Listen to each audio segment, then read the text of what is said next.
Varanasi endometriosis society of India ESI 20 से 22 दिसंबर 2024 तक वाराणसी में पहली राष्ट्रीय एंडोमेट्रियोसिस सम्मेलन का आयोजन कर रही है। 3 दिवसीय इस कार्यक्रम में प्रमुख स्त्री रोग विशेषज्ञों, एंडोमेट्रियोसिस विशेषज्ञों, शोधकर्ताओं और स्वास्थ्य पेशेवरों को शामिल किया जाएगा। सम्मेलन का उद्देश्य किशोरियों और महिलाओं को प्रभावित करने वाली इस बीमारी पर वैज्ञानिक चर्चा और सामाजिक जागरूकता बढ़ाना है। वाराणसी से माजिद अख्तर की रिपोर्ट।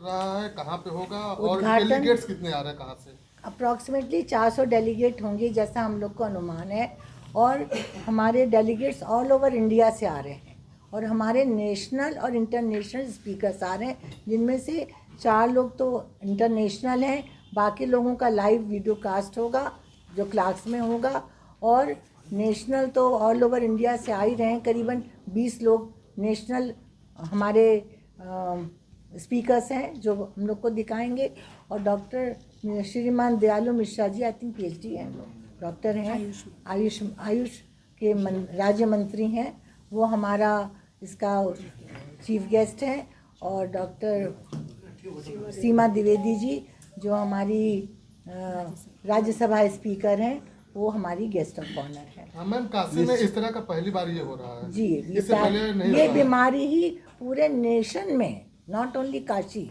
पूरे इंडिया में पहली बार एक बीमारी एंडोमेट्रियोसिस एडिनोमायोसिस पे पूरी कॉन्फ्रेंस हो रही है। ये हमारे लिए सौभाग्य का विषय है। कितना ये लोगों के लिए लाभप्रद साबित होगा? जो बहुत ज़्यादा, क्योंकि ये बीमारी प्रतिदिन बढ़ती जा रही है, पोल्यूशन बढ़ रहा है, डिजिटल सब लोग हुए चले जा रहे हैं, टाइम बे टाइम खाना सोना सब डिस्टर्ब्ड है। खाली यही नहीं, आप देखिए हार्ट अटैक यंग एज में हो रहा है, तो सारी बीमारियां ही बढ़ती जा रही हैं। जीन्स, जैसा कि मैं भी डिस्कस करी थी थोड़ी देर पहले, हम लोगों का क्रोमोसोम में जीन होता है, जीन बताता है कि कैसे काम करो, क्या काम करो, तो वही विक्षिप्त हो जा रहा है, म्यूटेशन हो जा रहा है, डाउन रेगुलेट हो रहा है, अप रेगुलेट हो रहा है, तो वो ठीक से काम नहीं कर रहा है, और खान पीन भी डिस्टर्ब है, सोना भी डिस्टर्ब है, हार्मोन भी डिस्टर्ब है, हर लेवल पर डिस्टर्बेंस है। इस चीज़ को हम लोग बहुत डिटेल में डिस्कस करेंगे, और उससे संबंधित क्या दवाइयाँ निकल के आ रही हैं, उसको कैसे दें कि कम पैसे में अच्छी दवाई चले और कम समय तक चले, और कब हमको सर्जरी की, ऑपरेशन की आवश्यकता है। अननेसेसरली इस बीमारी में पहले बहुत ऑपरेशन हुआ करते थे, डॉक्टर सुधा सिंह ने भी बताया कि अपेंडिक्स निकल जाता था, किडनी अफेक्टेड हो जाती थी, तो अब भी वो सब चीज़ें हो रही हैं, और किडनी में भी एंडोमेट्रियोसिस हो जाती है, यूरेटर के पास भी हो जाती है। लेकिन ये है कि हम उसको अर्ली डायग्नोसिस करें, मेडिकली ट्रीट करें, और मेडिकली ट्रीटमेंट से ना फ़ायदा मिले तब सर्जिकल ट्रीटमेंट में जाना चाहिए। निश्चित रूप से मैम, अगर बात की जाए मैम, तो बहुत ही बृहद कदम है और ये बड़ा अच्छा आयोजन है। हम चाहेंगे, मैम, जब बात हो रही है दवाइयों की और पैसों की कॉस्ट की, मैम इस समय जेनरिक मेडिसिन को प्रमोट करने के लिए prime minister Modi ji also very high की उनको जेनरिक मेडिसिन, बट अभी प्राइवेट हॉस्पिटल इतना यूज नहीं कर रहे मैम, जिसका असर गरीबों के जेब पे पड़ता है। क्या कहेंगे? ऐसा हम कुछ कमेंट नहीं कर सकते हैं, क्योंकि जेनरिक मेडिसिन कितनी सही आ रही है, कितनी नहीं सही आ रही है, बात करो तो हो जाता है कि हाँ कैडवरिक है, मतलब कि जो मुर्दा जिसको कहते हैं उस पर परमिशन लेके फॉरेंसिक डिपार्टमेंट, जो इंस्टीट्यूट मेडिकल साइंसेज में एनाटॉमी एंड फॉरेंसिक से, तब वहाँ पे उसको लाइव टेलीकास्ट किया जाएगा। मतलब इसके लिए डॉक्टर संगीता राय उसकी हमारी वो हैं, इंचार्ज हैं, आप इनसे बात करिए।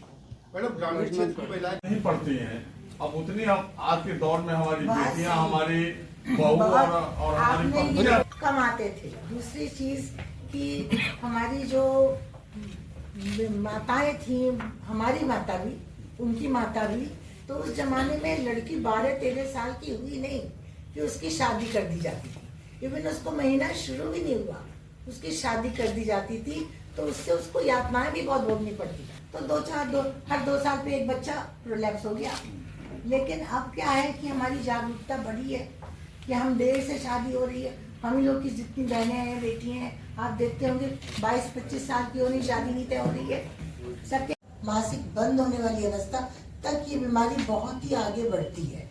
अमूमन देखा गया है कि 30-40 की उम्र में ये बीमारी ज़्यादा पाई गई है, हालांकि एक बच्चा हो गया, लेकिन ये भी देखा गया है कि इनफर्टिलिटी मतलब बच्चा ना होना, बांझपन, ये भी है। तो अगर हमारी माताएं, हम लोग शुरू से ही ये हिस्ट्री लें, ये पूछें कि बेटा पेट में दर्द है तो महीने में तो हाँ है, पेड़ों में दर्द है हाँ है। तो ये जागरूकता का भी हम लोग इस कॉन्फ्रेंस में पब्लिक अवेयरनेस का भी एक प्रोग्राम कर रहे हैं, जो शनिवार को 21 तारीख को होगा। और हमारे जनरल सेक्रेटरी जो ESI के हैं डॉक्टर मित्रा, प्रदीप मित्रा, वो उसका पूरा संचालन करेंगे। हम सब लोग वहाँ पे रहेंगे। इसके लिए हमने स्कूल्स की जो है इनफर्टिलिटी कर देती है, बच्चा नहीं होने देती है, बहुत सारे फैक्टर्स होते हैं, तो उसके लिए भी हमारे लोग उसका उपाय करते हैं। बहुत सारी विधियां हैं, नहीं तो कुछ बाद में टेस्ट बेबी भी आवश्यकता पड़ती है। और कई बार अगर ध्यान न दिया जाए तो इससे बहुत कम चांस है, लेकिन कैंसर भी हो सकता है। तो सिस्ट के लिए हम देखते हैं हमारे पास रोज केस चले जाते हैं, मैडम हमको सिस्ट हो गया, दर्द हो रहा है। तो ये बड़ी कॉमन चीज़ें हो रही, पहले ये कम थी, लेकिन अब 1:9, मतलब 9 महिलाओं में से एक को ये बीमारी है। तो आप खुद ही समझ लीजिए 10-15% इसकी प्रिवलेंस हो गई है। तो इसके लिए पेन बहुत है, पजलिंग, इसको हम लोग कहते हैं puzzling, disgusting and frustrating for both patient and doctor. इसका कोई ममता, डॉक्टर जिज्ञासा, ये सब कैडेवरिक वर्कशॉप में काफ़ी हेल्प कर रहे हैं, हमारा योगदान दे रहे हैं। हमारे साथ डॉक्टर नीलम मोरी भी है, ऑर्गेनाइजिंग चेयर रही है, और हमारे साथ डॉक्टर सुधा सिंह मैम, जो कि नॉर्थ जोन कोऑर्डिनेटर है ESI की, ऑर्गेनाइजिंग चेयरपर्सन है, वो भी आ रही है। सो हम सब की यही कोशिश है कि डॉक्टर्स नहीं पढ़ती हैं, अब उतनी अब आज के दौर में हमारी बेटियां, हमारी बहू और हमारी पत्नियां कमाते थे। दूसरी चीज कि हमारी जो माताएं थी, हमारी माता भी, उनकी माता भी, तो उस जमाने में लड़की 12-13 साल की हुई नहीं कि उसकी शादी कर दी जाती थी। इवन उसको महीना शुरू भी नहीं हुआ, उसकी शादी कर दी जाती थी। तो उससे उसको यातनाएं भी बहुत भोगनी पड़ती। तो हर 2 साल पे एक बच्चा प्रोलैप्स हो गया। लेकिन अब क्या है कि हमारी जागरूकता बढ़ी है कि हम देर से शादी हो रही है। हम लोग की जितनी बहनें हैं, बेटी हैं, आप देखते होंगे 22-25 साल की होनी, शादी नहीं तय हो रही है सबके। तो इस मैम किस तरह का ये सम्मेलन होने जा रहा है, कितने दिनों को होगा और क्या है इसका मुख्य? ये सम्मेलन शुक्रवार से शुरू हो रहा है और शुक्रवार, शनिवार, इतवार 3 दिन रहेगा, जिसमें शुक्रवार को वर्कशॉप है। वर्कशॉप 4 तरह की हैं। एक तो कैडवरिक वर्कशॉप है, जिसमें कि जो फॉरेंसिक मेडिसिन डिपार्टमेंट BHU में, इंस्टीट्यूट ऑफ मेडिकल साइंसेज में, वहाँ पे होगा, जिसमें कि जिसको डेड बॉडी कहते हैं, मृदा कहते हैं एनाटॉमी डिपार्टमेंट में, उसके ऊपर परमिशन के साथ दूरबीन से सर्जरी करने के लिए हमारे डॉक्टर शैलेश जी आ रहे हैं और वो करके दिखाएंगे दूरबीन द्वारा। और साथ में डॉक्टर रुमा सिन्हा भी रहेंगी, जो हैदराबाद से आ रही हैं, जो रोबोटिक सर्जरी के लिए फेमस हैं। शैलेश जी फेमस हैं कि उन्होंने इंडिया में होने वाले फर्स्ट यूट्राइन ट्रांसप्लांट को उन्होंने किया, जो सक्सेसफुल हुआ और बच्चा भी जिससे पैदा हुआ। तो बहुत नामी लोग हैं ये लोग, जो कि हम लोग बहुत भाग्यवान हैं कि हम लोगों ने उनको बुलाया और उन्होंने एक्सेप्ट किया। और वो आकर के हमारे इंस्टीट्यूट में, ये गरिमा की बात है BHU के लिए, कि वो हमारे इंस्टीट्यूट में आकर के उस सर्जरी को करेंगे और उसका लाइव टेलीकास्ट हम क्लार्क्स होटल में अपने आने वाले डेलीगेट्स को दिखाएंगे, खुद भी देखेंगे। तो हमारी एक टीम यहाँ रहेगी, एक वहाँ। इसके अलावा पैरेलल 3 वर्कशॉप और चलेंगे, सुबह से लेके 9 बजे से लेके शाम को 4 बजे तक, जिसमें कि नियर लाइव वीडियो क्लिप्स दिखाए जाएंगे कि क्या क्या सर्जरी की जाती है एंडोमेट्रियोसिस, एडेनोमायोसिस में।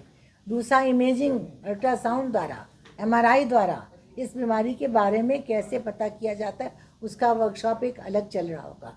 तीसरा चलेगा इनफर्टिलिटी, कि इस बीमारी से जो इनफर्टिलिटी, बाँझपन पैदा हो जाता है, उसका किस तरह क्या इलाज किया जाए, और टेस्ट ट्यूब बेबी की कब आवश्यकता पड़ती है तो कब कैसा किया जाए। मेरे लिए ये बहुत ही क्या उत्साह का विषय भी है और खुशी का विषय भी है कि हम लोग इस सिर्फ एक बीमारी के बारे में, एंडोमेट्रियोसिस, एडेनोमायोसिस के बारे में 3 दिन तक मंथन करेंगे। और मुझे ये कहते हुए बहुत खुशी भी हो रही है कि इस बीमारी को पर्टिकुलरली मैंने BHU में रहते हुए 20 साल तक इस पे काम किया और 10 थीसिस मेरे अंडर निकली हैं। और डॉक्टर शिखा सचान मेरी कैंडिडेट हैं जिन्होंने एक थीसिस इस पे करी है। मैं